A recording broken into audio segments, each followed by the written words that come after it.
कल की कथा को अपलोड करने में तो इतना ज़्यादा सुख हो गया कि बस पूछो ही मत। 15 मिनट में 31 मिनट की कथा अपलोड हो गई। अब तो ये लगे कि भैया ये तो बहुत ही ज़्यादा सपोर्ट मिल रहा है इसको अपलोड करने के लिए, क्या करना चाहिए। तो आज विचार में ये आया कि आज कथा का थोड़ा सा ड्यूरेशन बढ़ा के देखें। इतवार का दिन है, आज डाटा भी जो है फालतू मिलेगा और सब काम हो जाएगा। आज कथा उस स्थिति में पहुंच गई 3 मई 2020 की भी। 3 मई 2020 को इस कथा की शुरुआत हुई थी और इस भावना से हुई थी कि ये कोरोना काल में जो हम इधर उधर की बातों में समय गुजारते हैं, यदि राम कथा कहेंगे तो कुछ न कुछ समय तो उसमें जाएगा। ऐसा विचार करके जब कथा पे आके बैठे तो और चित्त में तो कुछ नहीं था, एक ही बात थी कि आज राम कथा शुरू कर दी है, बस। बाकी तो कोई ज्ञान नहीं था, रिकॉर्डिंग का भी पूरा ज्ञान ही नहीं था कि रिकॉर्ड होती कैसे है। लेकिन सब ठाकुर जी की कृपा में सारा का सारा प्रबंध हो गया उसका। और फिर जो आनंद बढ़ता चला गया तो ये 1 साल से ज़्यादा निकल गया इस खेल में। वो जो ओरिजिनल कथा शुरू हुई थी, क्योंकि जीवन में मुरारी बापू को बहुत ज़्यादा फॉलो अप करा है, बहुत ज़्यादा उनकी कथा हमने सुनी है और बचपन से ही रुचि थी उनकी कथा में, बहुत ज़्यादा रुचि थी उनकी कथा में। बल्कि यदि किसी हद तक कहूँ तो ये भी हो सकती है कि उनके अलावा किसी दूसरे की कथा सुनने का मन नहीं करता था। वो तो पीछे धीरे धीरे भागवत में जब रुचि पैदा हुई तब दूसरे अन्य वक्ताओं को सुनने का नंबर लगा, नहीं तो बिल्कुल बापू के ही संग में बापू की कथा हो तो ही सुननी, चाहे घंटा सुननी, आधा घंटा सुननी। वहाँ से जो आइडिया मिला, वो जब नई कथा कहते हैं तो हर नई कथा में मानस के संग में जोड़ देते हैं। जैसे मानस महादेव, मानस अर्धनारीश्वर, मानस तिलक, मानस संध्या, ऐसे जो है। तो खोपड़ी में भी एक बात ठाकुर जी ने भेजी कि भाई मानस करो ना तुम जोड़ लो तो क्या बुराई है। और करुणा शब्द का अर्थ हो गया करो और ना करो, या क्या करो और क्या ना करो। जब ये शब्द बन गया तो रामायण की पोथी खोलते ही सबसे पहले उत्तरकांड का 42वां दोहा सामने आया। और शायद जहाँ तक मेरी याददाश्त में है, बचपन से रामायण पाठ में ये प्रसंग बाबा को भी बहुत प्रिय था। और कभी यदि कोई हमसे कह दे कि रामायण पाठ करो तो बोले कहाँ से करें, तो यहाँ से करो, ऐसी रुचि थी। और इसी रुचि के साथ मानस में क्या करो और क्या न करो, इसकी व्याख्या के साथ ये मानस करुणा शुरू हुआ। और पूरे कोरोना काल में मई से लेकर शायद कुछ अप्रैल तक, 10-5 अप्रैल तक ये प्रोग्राम चला। उसके बाद ये मानस करुणा तो पूरा हो गया, लेकिन चित्त में ये बात पक्की होके आ गई कि अब से रोज राम कथा करनी है। और तब से ये संकल्प लगातार चल रहा है।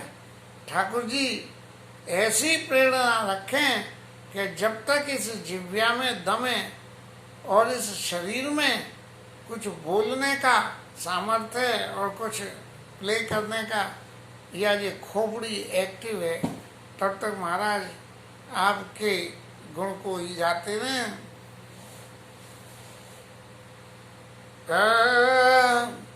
मम गुण ग्राम नाम रत गत ममता मदमो ते कर सुख सोई जानई परानंद संदो। भगवान राम ने ये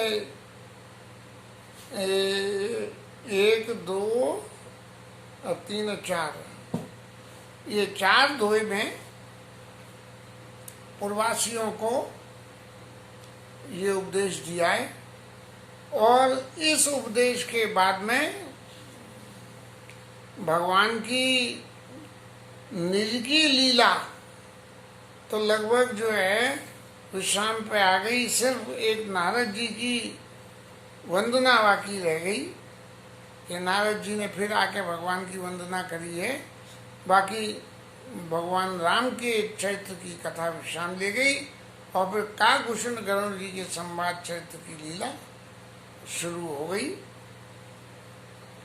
आज कुछ ऐसा ही संकल्प बैठ रहा है कि ये 4 दोहों की कथा को आज रुचपच के ठाकुर जी वैसे ही सुन लें जो चित्त में अंदर से भाव आते हैं।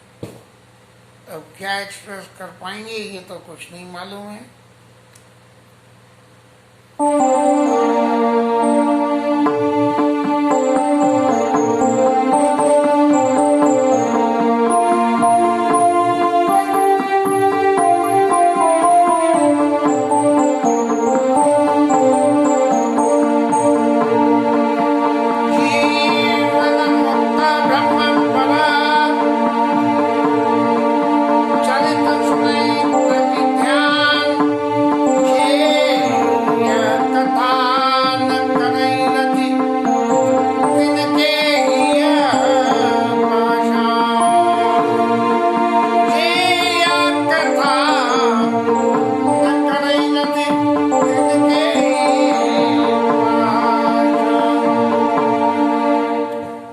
गोस्वामी जी जब ये भगवान की कथा में संतों के गुण वर्णन करके भगवान ने विश्राम लिया, तब गोस्वामी जी कहने लगे कि जीवन मुक्त ब्रह्म पर सहित नहीं तजी ध्यान।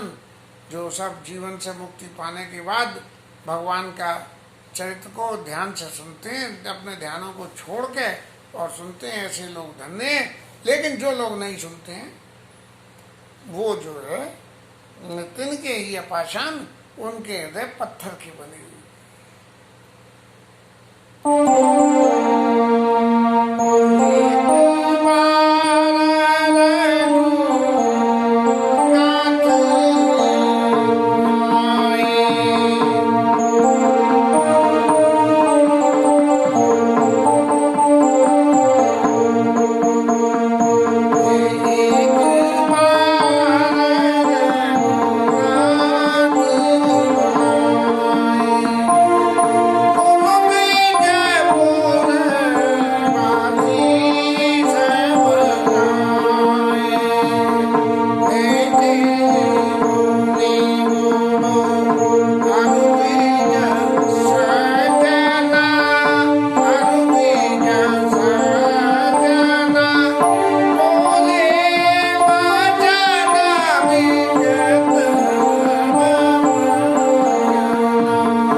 ब्रजवासियों को अपने चित्त की भावना, इतने दिन भगवान के साथ रह के जिस किसी ने जो कुछ भी भगवान के साथ रह के सुख प्राप्त किया, जो कुछ भी आनंद लिया, उस सब का सार और इस सुख का निरंतर चित्त में प्रवासी जन अनुभव करें, उसके लिए भगवान ने प्रवासियों को बुलाया। और प्रवासियों में सब थे, ऐसा नहीं था कि उसमें जो भगवान से नीचे लेवल में थे वो नहीं।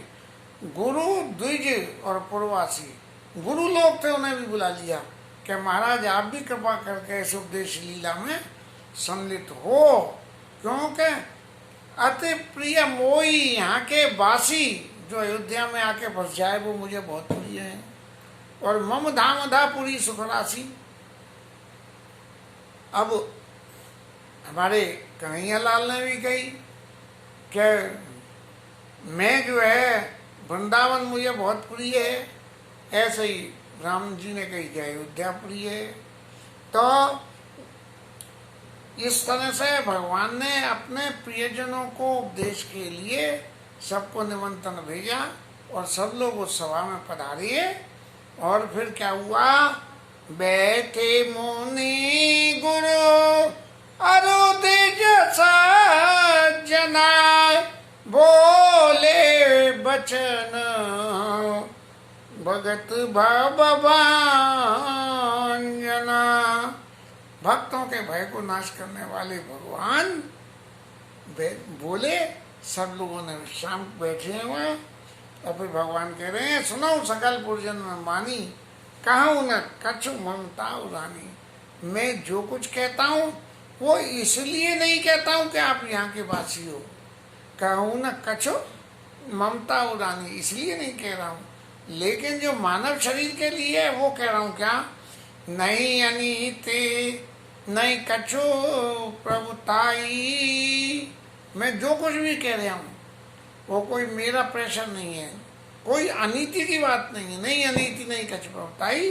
और कहूँ मैं जो कुछ कह रहा हूँ वो करो जो तुम्हें अच्छा लगे, बात सुनो सबकी और करो मन की।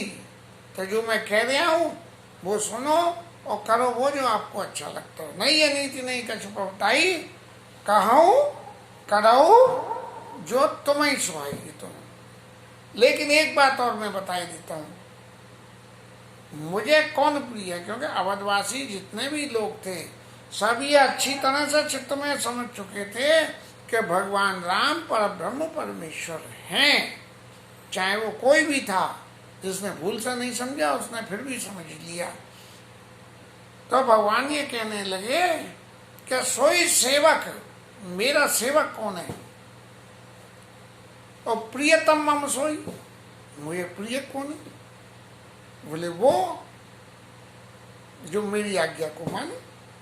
तो इसलिए यदि मेरा प्रिय होना है तो मेरी इस आज्ञा को आप सब लोग माने, ऐसा मेरा निवेदन है। यहाँ भी भगवान ने कोई फोर्स नहीं लगाई है। और अगली कड़ी में इस बात को स्पष्ट कर दिया कि यदि मैं जो अनीति कछु भाको भाई, यदि मैं कुछ भी गलत बोलूं तो मोई पर जाऊँ भय विसराई। बोले महाराज आप लोग कोई इतने बड़े बड़े संत महंत सब जमाए, यदि मैं कुछ गलत बोल ले आऊँ तो आप मुझे तुरंत रोक देना कि महाराज आप यहाँ भूल पे हो। इसलिए जो अनीति कछु भाको भाई तो मोई पर जाऊँ भय विसराई। अब भगवान ने भी क्या कही, भगवान ने भी वही सब बातें कही जो वेद शास्त्रों में, लेकिन जनहित का मान सारे वेद शास्त्रों की तरफ से हटके भगवान राम के ऊपर केंद्रित हो गया था। इसलिए उन सारी बातों का रिपीटिशन फिर भगवान राम के मुंह से जो है हुआ है। और बड़े भाग मानुष तनो पावा, बड़े भाग्य से मिलता है और ये शरीर मनुष्य तन और देवताओं को भी दुर्लभ है, ऐसा ग्रंथों ने गाया है, सब ग्रंथों ने ऐसा ही कहा है। और क्या है ये शरीर है किस लिए, साधन धाम मोक्ष कर द्वारा,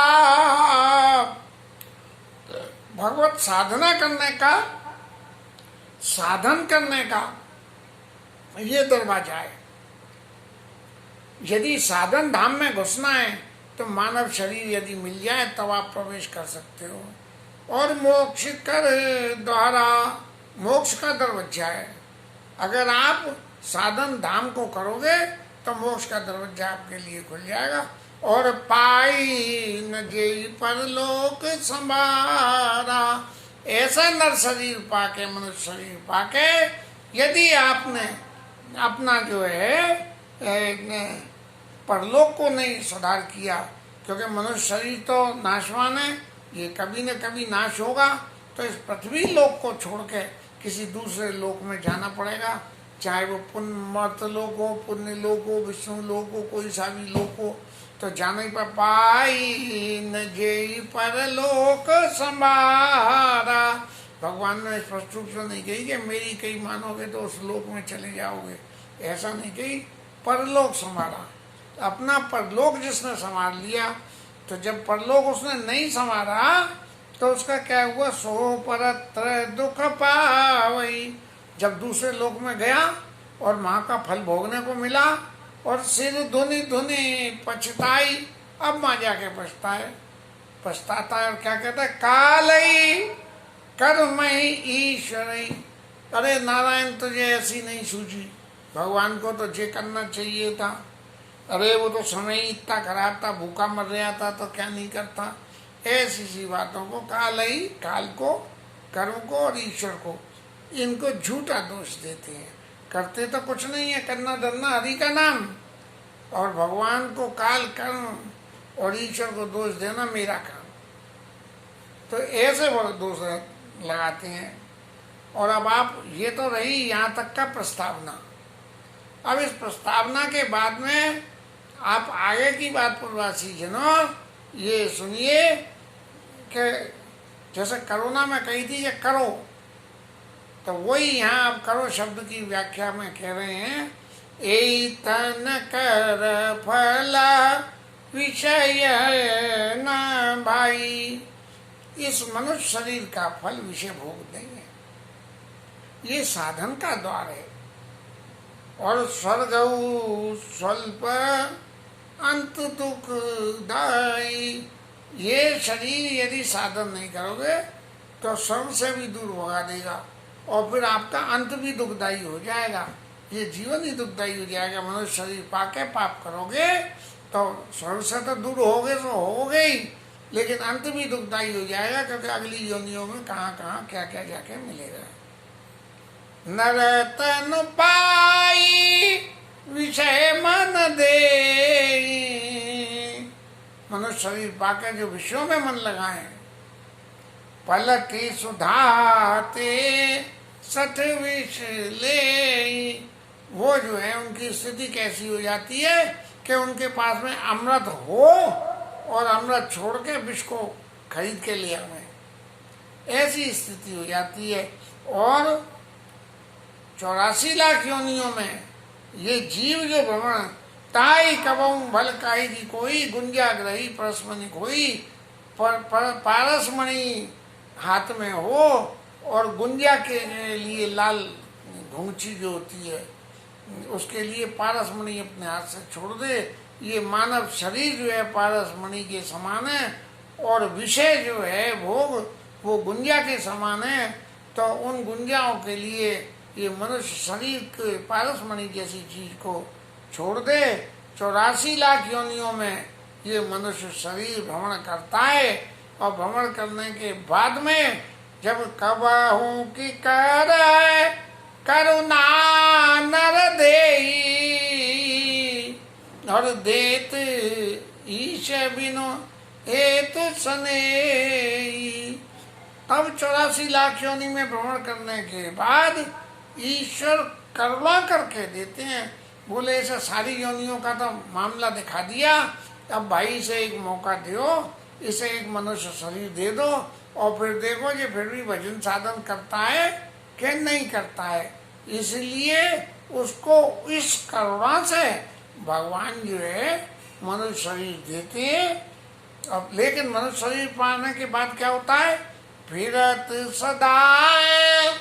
भगवान ने तो शरीर दे दिया कि जाओ और जाके जो है इस शरीर से साधन करो, लेकिन वो क्या करता है? फिरत सदा माया कर प्रेरा। और फिर भगवान पीछे माया लगा देते हैं, माल तो दे दे, चुट्टा लगा दे पीछे। ऐसे भगवान की कृपा भी बड़ी विचित्र है कि देते तो साधन सब है, लेकिन तू कुछ करेगा जब भी मैं तेरी मदद करूँगा। तुझे चाहे कि भगवान सबकी जो है करुणा करके शरीर तो दे दिया, अब भजन भी भगवान ही करें, मैं नहीं करूँ, तो ये ऐसा नहीं है। इसके लिए माया पीछे लगा दी, बोले देख जी क्या कर रहा है, अच्छे कर्म कर रहे हो तो इसे उनकी तरफ प्रेरित करना, और गलत कर्म कर रहे हो तो टोकना मत इसे। फिरत सदा माया कर प्रेरा। और काल से, कर्म से और अपने स्वाभाविक गुणों से, इनसे प्रेरणा लेता हुआ काल कर्म स्वभाव गुण घेरा, इनसे घिरा हुआ माया की प्रेरणा से इधर उधर जाता रहता है। माया क्या करती है? माया कहती है तू इधर जा रहा है, बोले जा, मैं नहीं रोक रही। अगर अच्छा काम कर रहा है तो माया कहती है तू अच्छा काम कर रहा है, चल मैं थोड़ी देर तेरे ऊपर अपनी माया नहीं चलाऊंगी।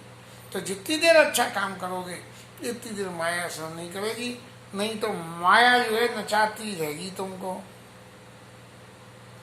नरतन बारिधि कहूँ बेरो। इस संसार रूपी समुद्र को पार करने के लिए ये मनुष्य शरीर ये जहाज के समान है। सन्मुख मारो तू अनुग्रह मेरो। यदि इस नर शरीर रूपी नाव को संसार रूपी समुद्र से पार करना हो तो जो मैंने कहा है उसके अनुसार चलोगे तो सन्मुख मरुत अनुग्रह मेरो। जो मैं आज आपसे अनुग्रह कर रहा हूँ ये जो है हवा का काम करेगा कि जिधर आप चलना चाह रहे हो उधर आपकी नर्तन रूपी नाव को अनुग्रह रूपी हवा वहाँ तक ले जाएगी। और इसके संग में एक काम और करना पड़ेगा आपको। काम क्या करना पड़ेगा कि इस नाव को एक चलाने वाला तो चाहिए। हवा से तो कभी इधर हवा चली तो इधर चली जाएगी और उधर हवा चली तो उधर चली जाएगी। तो उसके लिए नाव को एक चलाने वाला और चाहिएगा। वो एक चलाने वाला कौन होना चाहिए? कर्णधार सदगुरु दृढ़ नावा और दुर्लभ साज सुलभ कर पावा। यदि सदगुरु मिल जाए तो वो जो है मल्लाह के समान हो जाए।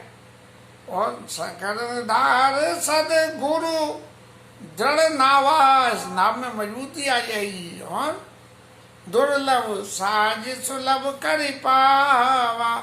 सारे संसार के जितने भी साज समय हैं ये भगवत प्राप्ति के साधन में अपने मनुष्य जीवन को सुधारने के लिए जितने भी दुर्लभ साधन है वो ऐसे समझना कि बिल्कुल ऐसे सुलभ होके मिल गए।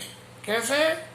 जो न तरे भव सागर नर समाज असपाई शोकत निंदक मंदमती आत्मा गति जाई।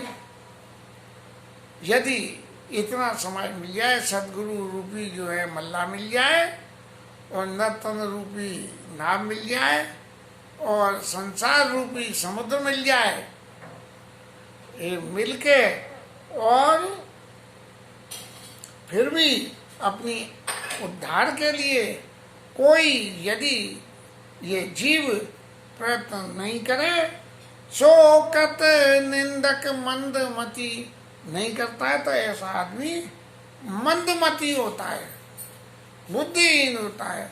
और आत्मान गति जाई, ऐसा समझा जाता है कि वो अपनी आत्महत्या खुद अपने आप ही कर दिया है। ऐसा करके और भगवान आगे के चैत्र का फिर विवरण करेंगे। लेकिन कुछ अंतर्मन से प्रेरणा ऐसी है कि इसको थोड़ा और एक्सटेंड करें, क्योंकि आज सबरा करने में हम कहीं ना कहीं जल्दबाजी कर जाएंगे। इसलिए बाकी प्रसंग को कल लेंगे और हरि नाम कीर्तन करेंगे। जय जय सीता।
उमापति महादेव की जय।